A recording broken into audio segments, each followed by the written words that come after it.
let's start at the beginning. Yep. Why did you choose to pursue something off the field? What's the reason?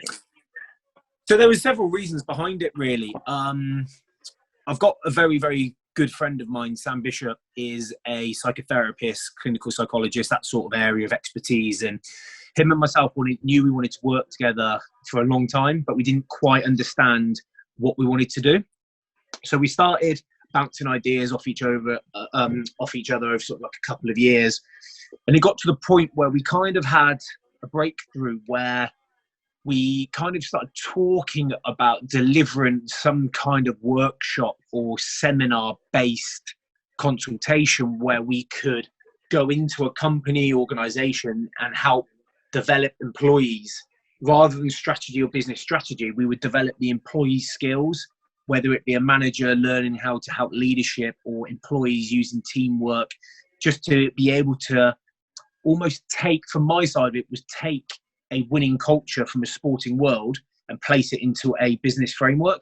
And Sam's real strength is in people's behaviors and how they change and how they adapt and why they act the way they do. So when we mirrored those two unique skills together, we came up with a product that what we thought was really unique. And we started pitching the idea to people, and we didn't really know which way we were going when we first started building. And then when we started talking to people who really understood the relationship that not only Sam and myself had together, it was the relationship that we had, that we wanted to help people. And and the big thing that we wanted to take from it was how we could go into companies and help the person or help the employee for long-term success, rather than going in, just saying a few words and leaving. And how did you meet him? Where does your friendship stem from? Our friendship's it's a long one. So when we went to secondary school together, and we were both placed in the same form. So we're 11 years old. We walked in. I thought I was like one of the cool kids, that sort of thing. And Sam, we always joke about it now. Sam was in the classroom. He had his blazer done up, shirt tucked right in, pulled up high, tie right up to the top. And I walked in, and he walked up to me and he went, "Hi, I'm Samuel Andrew Bishop. Nice to meet you. What's your name?" And put his hand out. Gosh. And I always remember I shook his hand and was like, "All right, mate, I'm Guy." And I just kind of thought, I'm never going to talk to this kid again. And then we joke about it, because then we were 11 then, so 22 years later, we are best friends, still working together and hopefully carving out something really exciting. But not only that, we went to secondary school together. We went to college together. So we did rugby at Bromsgrove School. We then went to Cardiff together. Sam went to Cardiff University. I went to the University of Wales Institute, Cardiff. So we went the whole education, we were together the whole way. And then at 21, Sam went off and pursued his psychology background. And then I went off and played professional rugby and went down that route. When you think about the business stuff, obviously it's probably two-pronged for you. One, you are on the back end of a career, like certainly the back half of a career, with plenty of years left, but you probably also have a bit of a unique look at it, given that you started working prior to playing pro rugby. So was it something you always thought about being necessary? Yeah, definitely. And I think everybody that plays professional sport needs to think about it, because any sport, and especially rugby, is a short career. So I didn't play Premiership till I was 25. I went to Gloucester after university, didn't quite make it, went back down the leagues and worked my way up. And during that, as you mentioned, I was working for an IT company as an IT recruitment consultant. So I understood what working was about, but I never let the dream of playing professional die. I never thought I'd make the Premiership. I never thought I'd get that far. But what I did do was always make sure that when I was working, I was always studying something. I was always thinking long term. So although I really put everything into rugby, like when I played in Jersey, I studied my accountancy with ACCA. When I was at Wasps, I studied, I did my level 2 coaching, and I also did my fundamentals in project management qualification. And then when I came to Leicester, I started doing my master's at Montfort University, an MBA, a master's of business. So I've always had one eye on the future, that I knew that rugby wasn't going to last forever, but I also know that I'm going to play rugby for as long as possible to make sure, one, I make the most out of it, but two, it's what I love doing. So if you were Well, on the DMU stuff, was that something you pursued with this business in mind, or was it that the two happened to coincide? It was a bit of both, to be honest. I'd looked at the DMU qualification when Greg started. Obviously, Greg Bateman's doing the same course. So when Greg first told me he started, I looked at doing it then. But I'm a big believer in everything that happens for a reason, and things happen at the right time. And back then, I wasn't ready. At the start of that first year at Leicester, I wasn't ready to probably undergo a full-term education because I was just starting to launch my business and just starting to think about that. And I had a lot on my plate, and I thought now's not the right time. As that year went on, the more I thought about it, the more I thought I should have done it, because I'd have been coming to an end of it now rather than just finishing my first year. But what I have massively, one, I've always wanted to do the MBA because being in rugby offers you a lot of real life practical examples of, decision making under pressure, teamwork, communication, leadership, all these fundamental skills in sport that can be transferred over to business is great. However, what you do need to have a bit of theoretical knowledge behind you. So when you do go into companies, organizations for a job, or if you want to work for them or work with them, you need to understand their terminology. You need to understand the way they think. So for me, it was really, really important to find a qualification that not only helped me think about the way they think about things, but actually developed me as a person as well. And what I found massively from this MBA at the Montfort is it's an executive one. So everybody in my class is already in very good jobs and they're doing it to help themselves learn. So I know when I first went in there, I was very nervous because obviously out my comfort zone, I haven't studied for over 12 years. These are people that have very high profiling jobs. Suddenly we're in there, but everyone wants to learn. So they put you at ease straight away. If you don't know something, you can ask their experience. And there was one that me and Greg were in as well. And they started asking us questions, and it made me realize how much crossover skills. They just use different words to what we use, or they just have different ideas to what we had. But it showed that ours was just as important. It was really, really good to listen to. You talk about the different words and stuff. Rugby players or sportsmen all the time talk about that struggle between, well, to give you some context, when you enter the professional rugby fold, whether you're 16, 17, or even you played through those ages, so it's not even professionalism, you essentially stay that age until you leave because you can still be just as immature. How do you find that when you're in a business sense? How do you find a way in which to be professional on those standards? Difficult? No. Yeah. It's hard as well because when I worked in London, it was a friend that gave me the job. So our office there was a couple of us in there, and we were just rugby lads in an office, so we could get away with talking probably a little bit less politically correct than we're supposed to. But with the way the world's moved forward as well, and the way that if people could listen to the way we talk to each other on the rugby field, they would probably be appalled. But that's just the job we're in, and it's not taken personally. It's done because it's high pressured situation. You just tell somebody to do it, you do it, you assess it afterwards. So when you go into the business framework, you just have to just think. For me, it's think before I do. And you're laughing because obviously you can imagine that is something that I've been told my entire life. Think before you act. And I just have to think that a little bit more now than to what I used to. How do you deal with it being probably much more long-term than you used to? Like in your job currently, without it looking like this, you obviously have a plan and a strategy and there's campaigns and goals, but you essentially are week to week. You work from one game to another. Yeah. How have you found having to look long ahead? Is it frustrating? Is it hard that you think that things aren't happening as quick as they have to in a gym session or in a week-to-week basis? Yeah, it's different. It's very different. So I remember when we set the company up and we started going through the hurdles we had to overtake to start getting things done, what I thought would happen would be I would speak to a client or an organization. I would then get hired for the job, not for them, but to work with my company. I get hired. We then do the work the next week, and then you get paid 2 weeks after or something. But it's just not. Things change, things are different. That's why it probably helps that I'm doing this as a side project at the moment. It takes a lot of my time up away from rugby, but I don't rely on it for money. I don't rely on it to live. We can let it grow organically. We can let things take its natural turn, which probably helps us, rather than trying to force ourselves on people in the fact of, like, we have to do this. We can actually let it grow a bit organically and build relationships that will last rather than just forcing things. But it can be frustrating sometimes. Like, oh, great, you want to work with us? Great. Well, we're free next week. Oh, you want it in 6 months? Okay. Like, and then it takes a while then, because you get that energy and buzz from the meeting of pitching and that relief and that happiness of, yes, they can work with us, to them waiting a couple of months before you actually get to implement what you've agreed on. So it can be a bit frustrating at times, but it just takes time. And luckily at the moment, I have rugby one side, which is my day-to-day, my week-to-week, my month-to-month, my here and now goals.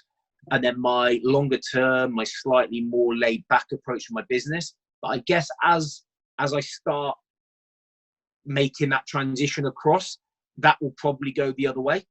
It will probably go to rugby being a bit more, okay, well, I'm going to play for another year or two and we'll do that. And then I'll start really probably driving the business forward. But hopefully by that point, those relationships that I spoke about earlier that have grown organically will be strong enough to that we can push forwards, and in word of mouth will kick over. How has rugby helped? Because obviously rugby is a well-known network game. How has that helped you establish contacts or build contacts? Rugby has been fantastic, and especially Leicester were very, very good at the start. I kind of say that. Myself and Sam had this idea, and it was Chris Rose at Leicester that said to this playing squad that, guys, if any of you need any help, give us a shout. So it was great. So I went and spoke to Chris Rose, and I spoke to Andrea and everyone, and they actually opened up their contact books for us. Really nice. They introduced us to people that were in and around Leicester, not for any gain of themselves, just to say to me, like, in the future when you're going to be working, here's some contacts that you can chat to. It's been great because one of those contacts has turned into a really, really nice friend, like a good friend of ours, and somebody that's helped us no end, and that's Eileen Richards with her recruitment company. She's incredibly successful. She is a lovely, lovely lady, but she's so business driven and she knows exactly what to do at the right time. Her experience and knowledge that she's helped us out with has been invaluable. She really has. She's introduced us to some great contacts. She's running an event for us soon where we're going to be able to talk to 30 big clients and we can explain what we're doing. And she's just one of those people that she isn't in it for anything of her own. She's just in it to help us find our feet. And she's been totally invaluable to us and been unbelievable. How important is it that you have something else? It doesn't need to be a business. I know we touched on it earlier, but how important is it that someone, if you were speaking probably more to a young kid who, and you remember yourself, a little bit different for you, but anyone who wants to be a rugby player, 16, 17, they're willing to quit school. They don't want to go to university. They know that they can earn massive money playing for England. So why would you focus on anything else? But actually, how important is it to have something else? Well, nothing's guaranteed. Yeah. First and foremost, when they say, I want to play for England and make loads of money, how many people do you think say that? Yeah. It doesn't matter how good you are. Some of the best players I played with growing up didn't make it. Yeah. Some of the best timing. Yeah, like we all hear stories of, I could have been pro, but I had an injury, or could have done this, but I had. You know what? The first and foremost is, if you have the opportunity to play, you're very, very lucky. Very lucky. So what makes you think that not only when you get that you have the opportunity to play, out of all those people in the Premiership that are playing, an even smaller minority will get picked for an England squad, and even smaller percentage will play for England. So just because you've been lucky enough or have an opportunity to play doesn't mean that you're guaranteed the next steps. So whatever happens, you're going to have to do something after rugby or before. So all these people that say, I don't need to do that because I'm going to play sport, well, they're silly and they're being short-sighted. Yes, it's great to be involved in sport. It's great because it develops things, fundamental skills within you that help you develop as a person, things like teamwork, respect, friendship, communication, loyalty, all the leadership, all these skills that will help you in real life from sport. But there's no point just using them in sport. You have to have things to back you up. You have to have qualifications. You have to have another hobby away. Because if you just live and die by rugby, you'll go mental. You'll go crazy. You need something to to get away from it sometimes, to switch off, whether that's playing computers or whether it's doing something else. You need another option to keep you sane. But you can become immersed in the bubble, and I think that's when people get stuck and caught in the idea that they think it'll never end, because it's everything. They can't see anything, the wood from the trees, so to speak. So you can get so lost in it. And I think it's not about me or anything, but you can do it in a staff role too. It becomes your world, and you actually, the littlest or smallest things are the biggest deals, because you don't see outside of your world. And it's crazy. And I know every kid you speak to, we did presentations to young kids, and you speak to them and you think, I know full well they're sitting there going, I don't give a f***, I'm 16, why does it matter? But you do, like, as you said, nothing's guaranteed. And it's actually how you actually instill that in a kid is almost impossible. They're not wrong for wanting to just do it and throw everything in it. That's great. But how do you it's a fine line, isn't it? It's a real fine line as a parent or a guardian or someone in charge of children. Getting them to really put everything into it and try, but at the same time, keeping them grounded to go, hang on a minute, you've got to do this, this, and this. I spoke about a lot of times in other interviews. My mum was amazing at that. She gave me opportunities to go out and play. She drove me all around the country. We got lost many times. But she made sure I got there and had opportunities. But at the same time, if my schoolwork was slacking, I couldn't go training. If I wasn't getting the grades, I couldn't do something else. I had to be, well, it wasn't even the grades. If she saw I was trying, then she was happy.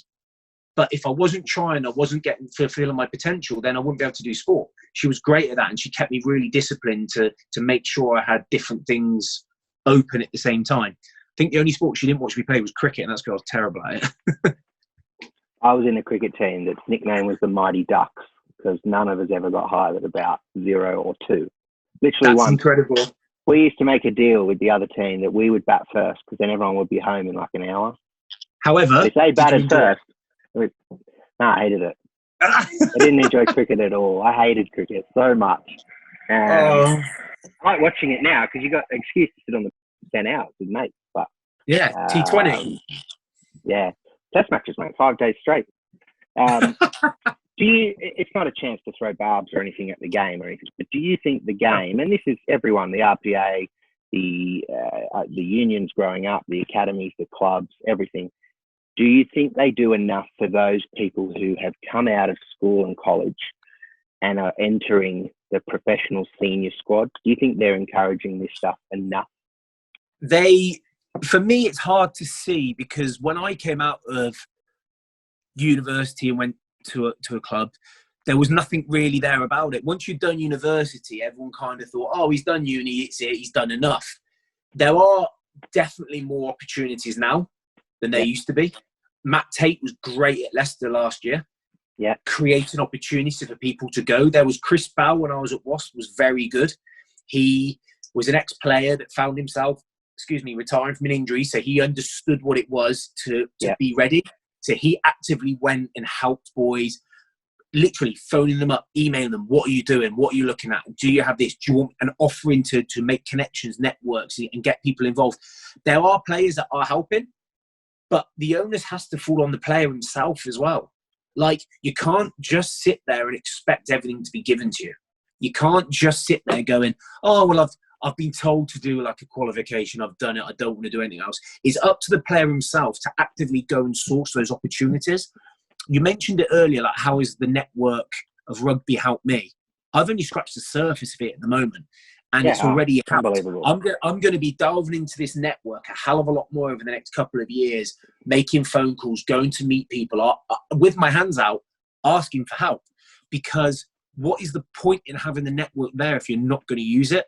It's easy for someone to say no if they don't want to help you. That's fine. But we're all thick-skinned. We can deal with that. But imagine the opportunity was there and we just didn't ask. And that's the problem with a lot of academy boys at the moment. You go and talk to them, you say, what do you want to do? Well, I don't know. Well, have you gone and done a day's work experience? Do you know what it's like to do a 9-to-5 job? Do you know what it's like to understand what a normal life away from rugby is? The shift that normal people have to work to earn a lot less money than what we're doing at the moment. Do they understand that? And if they don't, they should go out and go and view it, because then once they've seen that, they can understand, well, hang on a minute, I need to make the most of this rugby opportunity. They need to make the most of the networks of the people available that want to help, because the moment you're retired, you're yesterday's news. You're yesterday's news. And people might not want to help you as much now. What do they say? Today's news is tomorrow's fish paper, that sort of thing. It's very relevant. So you touch on a current subject. Obviously, you're leaving the club, and you made a point that you're not done with the game yet. No. This business for you is certainly not a signal that it's over. No, not at all. First and foremost, like, there was an interview that came out that I've given. I think it came across very well.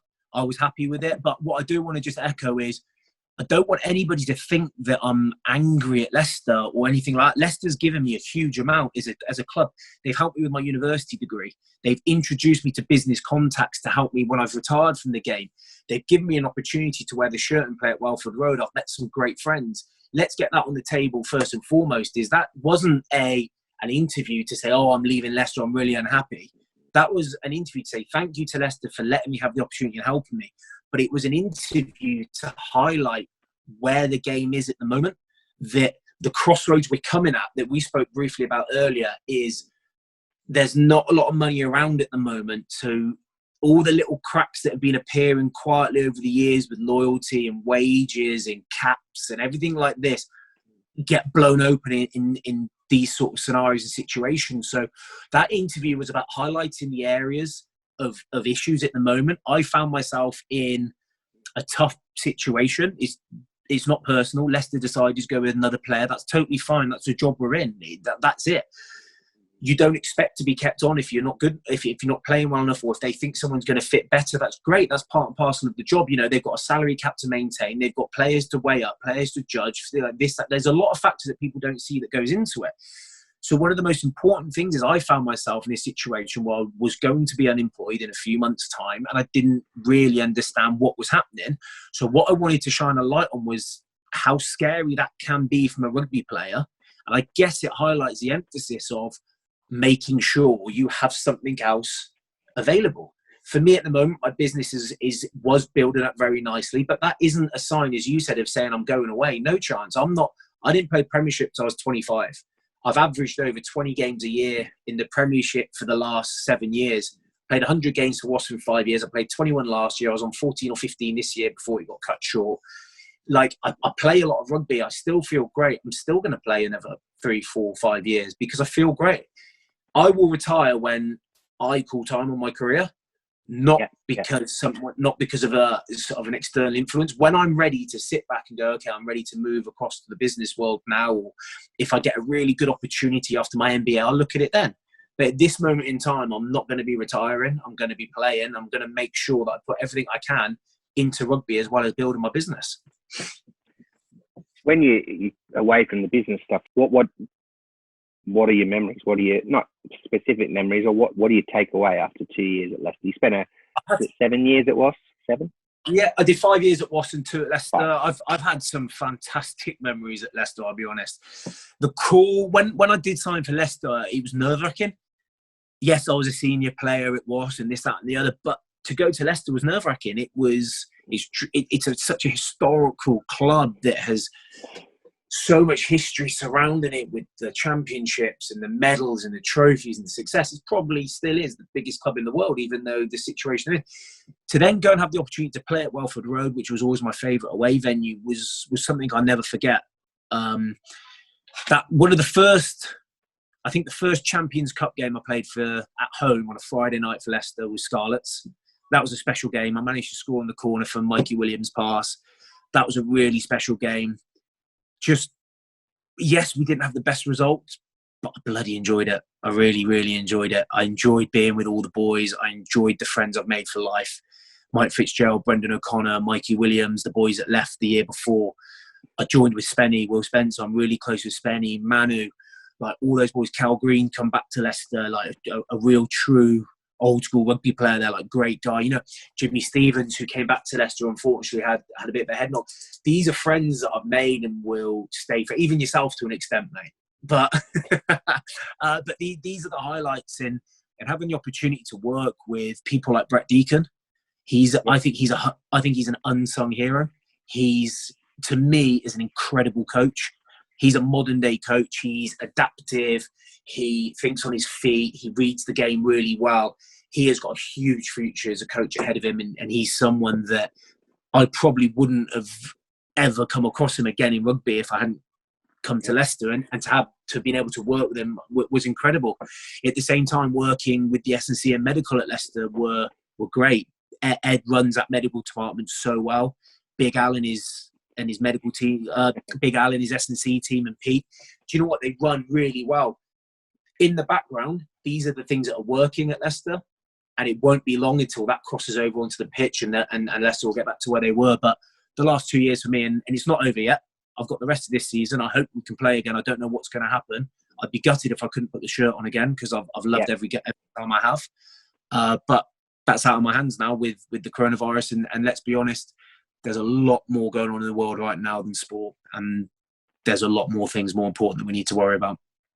As a final note on that, obviously, it's not necessarily a touch on the stuff we've already touched on, but the mixed reviews of people in terms of you departing the club. One, there are, as you put it, you understand it. It is a business. Of course. But we've talked about the positives of the sport being a business. If it was still an amateur game, those doors wouldn't be open to you in other ways. And so you look at it from that point of view.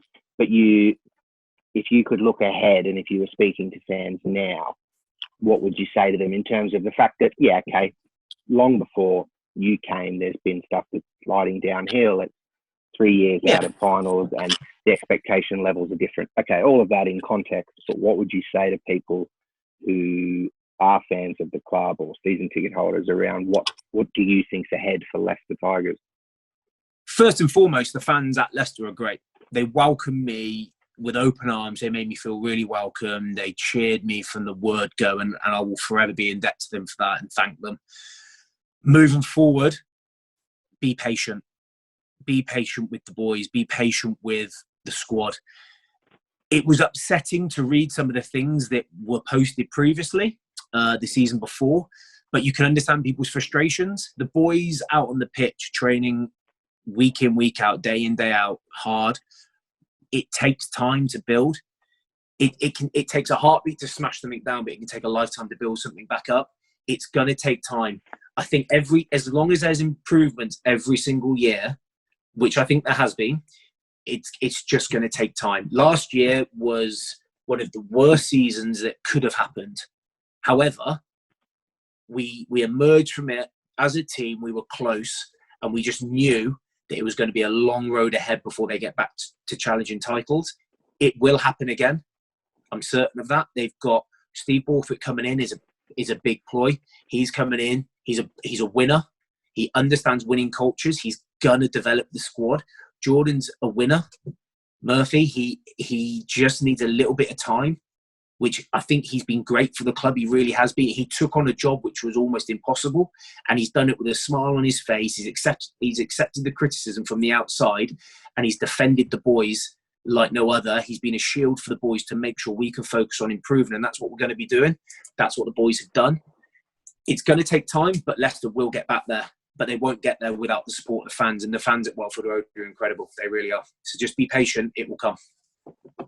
Is it true you modelled your hair on mine? Because you arrived with shorter hair and you're leaving with hair based on mine. Just clear it up for everyone who's wondering. I was growing my hair from the March time before I joined.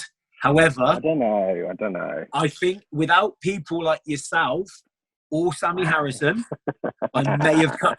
Because you know what it's like when you're growing your hair? It's tough. It's tough. You get through bits of it when you're halfway there and you think, oh my God, I look terrible right now. I just need to cut it. So I also had Dave Denton as well. Dent was my hairspiration. Yeah. Dent was my hairspiration because Eastman had long hair, but his was dreaded, so it was a bit different. But Dent was my hair. My hairspiration is Teresa. Is it? Yeah, she's my hairspiration, the team manager. She looks She's great, my, though, to be fair. yeah, Oh, she's got better hair than me, but one day I'll get to her level. You tickle me. I think as well, you've been fantastic, and fans have loved every minute of having you at the club. I think it helped that you were man of the match in your last game for Wasps against Tigers, because everyone got a taste of what they were seeing prior to you coming. But you've jumped into everything with open arms, and you've been honest and refreshing. And I think ultimately too, you'll go down in folklore for your performance against Newcastle. The intercept is what everyone talks about, but I think the underrated thing was the way in which you influenced the referee on the line at the end. Not that anyone could influence a referee. I'm not implying that Wayne Barbs was influenced in the moment, but it was one of the smartest things I've ever seen on a pitch. It was incredible. Do you know what? That game was just, everything went right that game for everybody, for us. George Ford was outstanding, and that's why the emotion that day was unbelievable. The emotion levels on the field that day, you could see it. It was just like, it was like an that's old school club rugby game. It was crazy. Most emotional 80 minutes that I've been in, I think. It's the slowest ever run to a line too from you. Oh my God. Your hammies still haven't recovered. Oh, don't worry about that. Hey, I still made it. That's all that matters. Talk about quicker. I said finally before, but I'll ask you. Yeah. There's been some points. So I've just got a visitor halfway through these conversations. Just come up to say hello. Hello. There's been 1,000 question marks and theories on your neck. Do you want to clear them up? Yeah, it's totally fine. So yeah, that's actually a really good point. Thank you. Yeah, the neck is pretty much done now. It's great. What I had with it was I took like a knock in November, just got a few pins and needles. I played on till sort of January with it, so it was nothing serious. We knew this. Unfortunately, I just got a few pins and needles in my fingers and my arm, and we looked at the games and we looked at how many I played and things, and we said, right, now's a really good opportunity to rehab it. Once we rehabbed it, we got a bit of, we had a specialist look at it. He was just like, oh yeah, the pins and needles go. I had a bulging disc. It was just a little bit inflamed. No damage to the spinal cord, nothing like that. It was just a case of resting and it will get better. Since then, I've had a steroid jab, which just settled it down a little bit. And I was due to play. I was hopefully be playing now. I'd had to have passed my contact. But as we know, this coronavirus has hit. So, yeah, so we don't really know now. But it would have been great. It would have been sound. I won't ask you what the plan is, and I'll let other people announce it. But I guess I can ask. We will see you in the game in England for some time to come yet. Yes, yeah, I will be in England. When I did the interview with Nick Simon with the Daily Mail, I hadn't had anything sorted yet, but I have got something sorted now. Within that, I didn't have time in order to change the text. So yeah, I have got something sorted, and it's something that's exciting for me. It's something that's slightly different. It's one that when I first approached it, it was one that I sounded out fully and made sure it was something that I wanted to be a part of, and it really was. So it's something that has excited me, and it's something that it's going to be interesting. I can't wait to get going now. So I'm sure it'll get announced in sort of whenever they want to announce it, when everything's settled down with coronavirus and we can start focusing on rugby again rather than everything that's going on at the moment. But yeah, I think that's the nicest way to put it. See what happens. And can just say thank you to everyone at the NHS for doing a fabulous job from us at Leicester. Yes. Thank you, NHS. Clap for the NHS on Thursday night.